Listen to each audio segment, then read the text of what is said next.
All right, let's start from scratch. How can we make a memory device? Let's start what we already learned. Okay, last week what we learned? We learned some. What's the name? Try to remember. Last week we learned something called the combinational logic. Okay, so nothing very serious, just some advanced circuits which include some more logic gates. We connect them together, we can find some more features from the circuit. For example, we introduce full adder, half adder, some encoders, decoders, and some other circuits. Okay, that one is called a combinational logic. All right, and let's think about this circuit. Actually, this is one type of combinational logic circuit. What's the name of this? Try to remember. What's the name for this device? NAND gate. Good. Yes, thank you. So NAND gate is a universal gate which can be very popular, can make many other logic gates. Okay. So in this particular case, we have two NAND gate connected together in this way. So two of them combine together. That's why we call it combinational logic circuit. All right, nothing new. Let's think about output equal to what? Okay, that's the some Boolean expression. Output equal to this one. Actually, we have only one input, which this one actually is a NAND gate, right? Good. A and B, really? So let's do step by step, okay? This is NAND gate. In this way, this will be a NOT function. Okay, it checks the lecture notes. So at this point, it will be NOT A. Okay, here will be B, right? So A, B, NAND together. So this will be Boolean expression. Okay, make sense? This one is NOT function. Okay, will be NOT A, and here and NOT again. Okay, so this is the Boolean expression for this simple circuit. Okay, nothing new. Okay, still nothing new. Can you apply De Morgan's theorem to simplify this Boolean expression? All right, so cut this over O bar, be not A. Good. So will be A or not B. Okay, thank you. All right, very good. Okay, cool. All right, so okay, so far all good, right? So this one is called the combinational logic. All right, so let's look at this circuit again. A certain input A value and a certain input B value, we should have a certain output value. Okay, so if we no inputs, output will be a fixed value.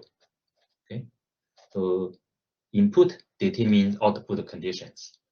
Okay, that's nothing new. That's nothing special.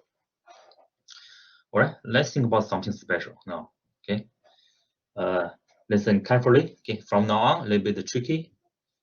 We are going to play some magic. Okay, how about we make some changes to this circuit? We connect our output Q back to. I'm sorry, not here. back to here. Okay, that's interesting. So in that case, let's think about this circuit again. What will be the output now? Okay, so this time the Q, okay, here is equal to something related to the 3 inputs, okay, because we connect output Q to there, so this one is Q now. Okay, that's interesting. Let's play some game. So now, how about here? How about this output now?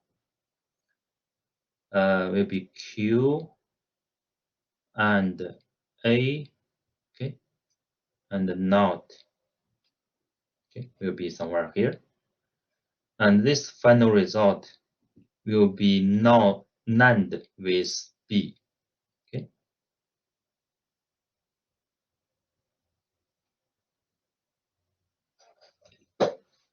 All right, can you follow?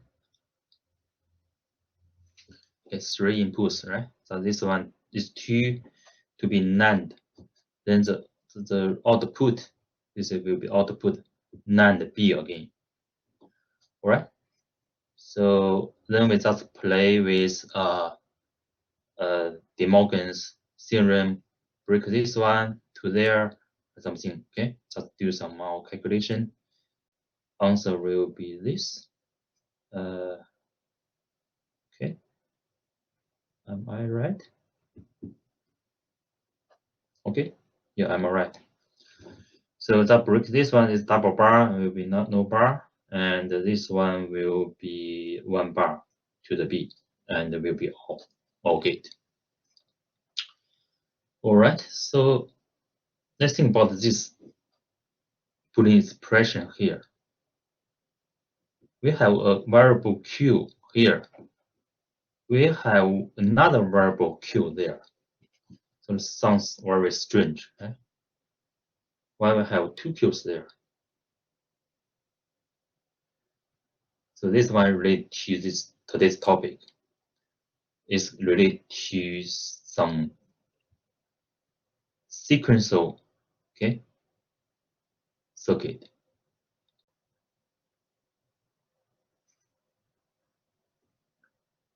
This one called a sequential logic.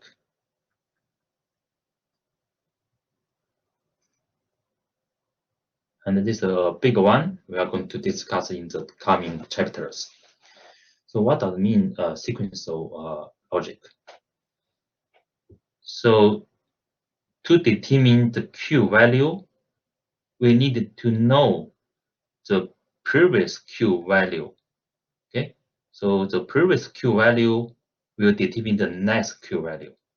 Okay, so next Q value will determine the next Q value. Okay, makes sense in the time domain. So something like what you do yesterday will determine how good you are today. And how good you are today will determine how better you are next day. Okay, just in time domain, step by step. So in that case, to make this Boolean expression more meaningful, we use this notation. Okay, Qn means the one step. And next step will be Qn plus 1. Okay, make sense? Okay, something like we are talking about the history. Okay, the previous history defining the next day's history. Okay, so this one called the sequential logic. All right, any questions?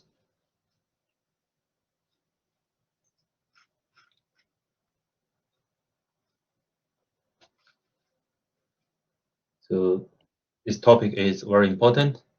Oh, good, good. So that could give idea. So we are touching the history now. Okay, that's the in time domain. So one step determine next step determine the next step. Okay. All right, so that's very important. If you understand, the next topic will be very easy to understand.